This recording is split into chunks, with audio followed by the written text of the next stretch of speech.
Italy's economy is lagging many of its European peers, with GDP still 6% below 2008 levels and unemployment stubbornly high. Add to that now political uncertainty. A general election is currently expected before spring of next year, but there were some rumors that a snap election could happen earlier than that.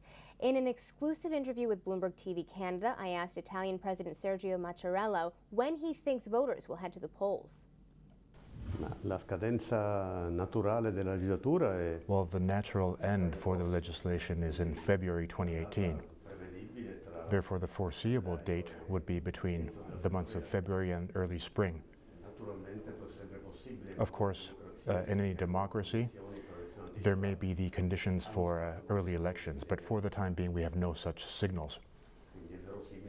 And therefore, it's likely for the legislation to expire naturally. Can Italy vote even without a change in the electoral law? Naturalmente, scaduta la legislatura dopo 5 Well, naturally, after a 5-year term, we do have to go vote with the current conditions. We can extend both chambers of parliament to beyond their term, and I do hope that in the upcoming months left for the current parliament, we can in fact approve an electoral law making the two electoral systems homogeneous for both houses. Our parliament is based on two houses with the same powers. Let's talk about recent municipal elections. The ruling PD party got punished, and the Five Star Movement also didn't do well. Berlusconi's right-wing party did quite well.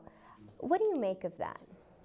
La mia opinione riguardo deve restare rigorosamente chiusa nel... Well, my opinion I must keep to myself, of course, because I have the duty of being absolutely impartial among political parties. Therefore, I cannot express any views or ideas on the events happening.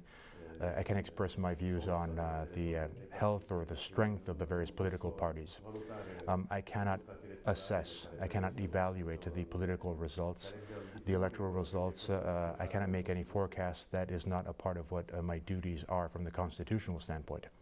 Well, let me ask it this way. Did that send any signals to you about what Italians want? Ma non c'è bisogno di... non vi sono particolari... indicazioni. Well, I don't think there are any new or special signals or information that we weren't aware of. Italians want to have a good life, well-being. They want a perspective on a country which can be reassured in terms of its quality of life.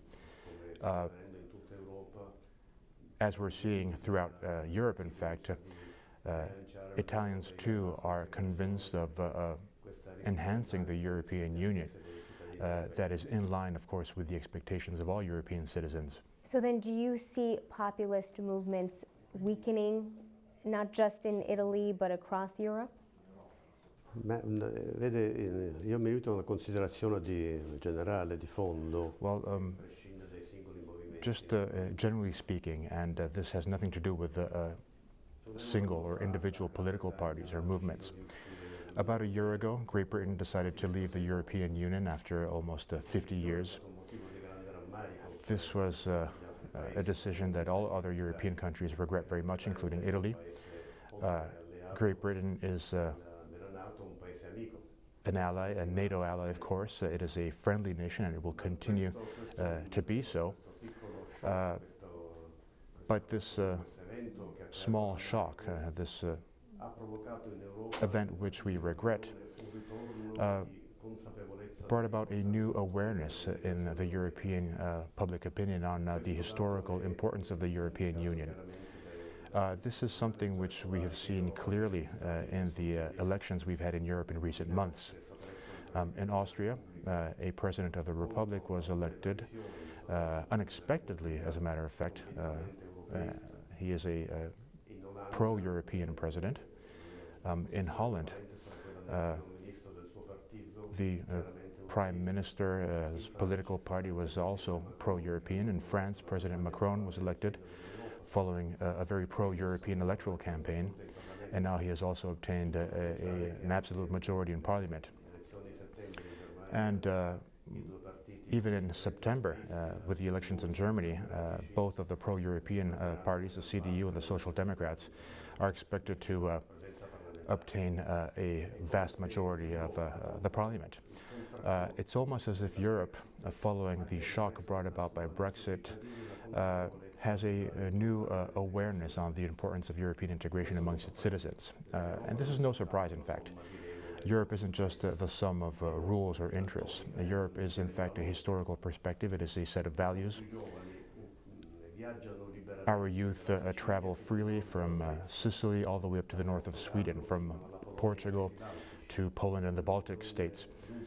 Our youth would never give up this possibility. They consider themselves to be European citizens. And this is far more important than any other local or electoral feeling. And these most recent elections have underscored the importance of the European Union amongst European public opinions. I want to ask you about the state of Italy's economy, and as you know well, the ECB is in the process of winding down two banks in your country. I'm wondering if this issue is weighing on the relationship, is stressing Italy's relationship with Germany. No, il rapporto tra Germania e Italia. No, the relations between Germany and Italy are based on a strong collaboration. Besides the debate which may happen between some Italians and some Germans. Despite that, the relations between the two countries, the governments, our institutions, and the two economies are very good. They're very positive. There are no tensions whatsoever. The two banks you're referring to refer to the Veneto region, which is a part of Italy with high production levels, but they won't be closed. They have been protected by the Italian government in recent days through a decree. This was a very wise decision. There were three important banks which were going through a rough patch. One was a very large one, Monte dei Paschi di Siena, the world's oldest bank, in fact. And then these two other banks located in the Veneto region. The government decided to protect them, allowing the economic recovery, which is ongoing, to be accompanied by a banking system which has now been protected. This was an intervention which is in line with the European rules as recognized by the Commission, which approved this intervention. And it's also not very costly for Italy. Ever since the crisis began, the crisis which started in the US, there have been major interventions in many countries to save a number of banks which had a rough time. The US, under the Bush administration, destined almost $500 billion to the financial system. Between 2010 and 2014, Holland, for instance, used 18% of its GDP, according to some research institute surveys, to save its banks. The same goes for Germany. According to these same assessments, Germany used approximately 11% of its GDP to protect its banks. Now, the commitment of the Italian government for these three banks over the past few months is equal to 1% of its GDP. So it's a limited commitment, which will be reabsorbed into the state's treasury at the end of the various financial laws. It was an important intervention because it allowed the Italian banking system to be in a more peaceful condition. Let's talk about your trip to Canada. Is this your first time here? È la prima volta che vengo in Canada. Yes, it is my first trip to Canada. I regret the fact that I cannot stay longer to see this more of this extraordinary country, this great and extraordinary country. But it was important for me to convey the meaning of collaboration and friendship between Canada and Italy, which was more than confirmed during the trip with the Governor General, with the Prime Minister, with the ministers of the provinces I met, with the premiers of the provinces I met. We have always seen things eye to eye between Canada and Italy. On all of the more important issues on the international agenda, Canada and Italy are always very much on the same page. Between opening up to trade, and I'm referring to the CETA agreement between Canada and the European Union, which is very important, the world's climate, migration, the transatlantic relations, the way in which we can interpret and support the UN in its peace missions. Canada and Italy have constantly been in full convergence, on the same page. That's why there is such a good friendship and collaboration between our nations.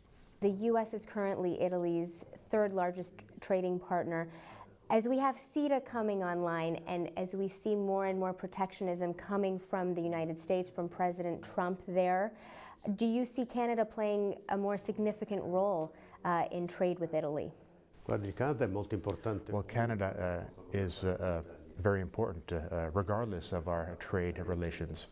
Italy has always supported CETA very much, the treaty between Canada and the EU, for two reasons, basically. The first is that against any form of protectionism, it's important to reiterate the importance of having an open trade, because this can stimulate the economies of those countries willing to open up towards trade.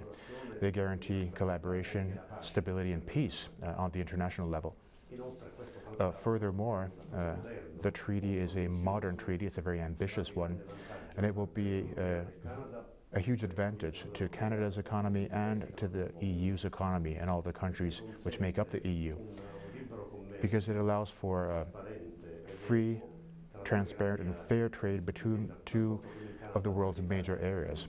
And therefore, the relationship between Canada and the EU, including Italy, is very important.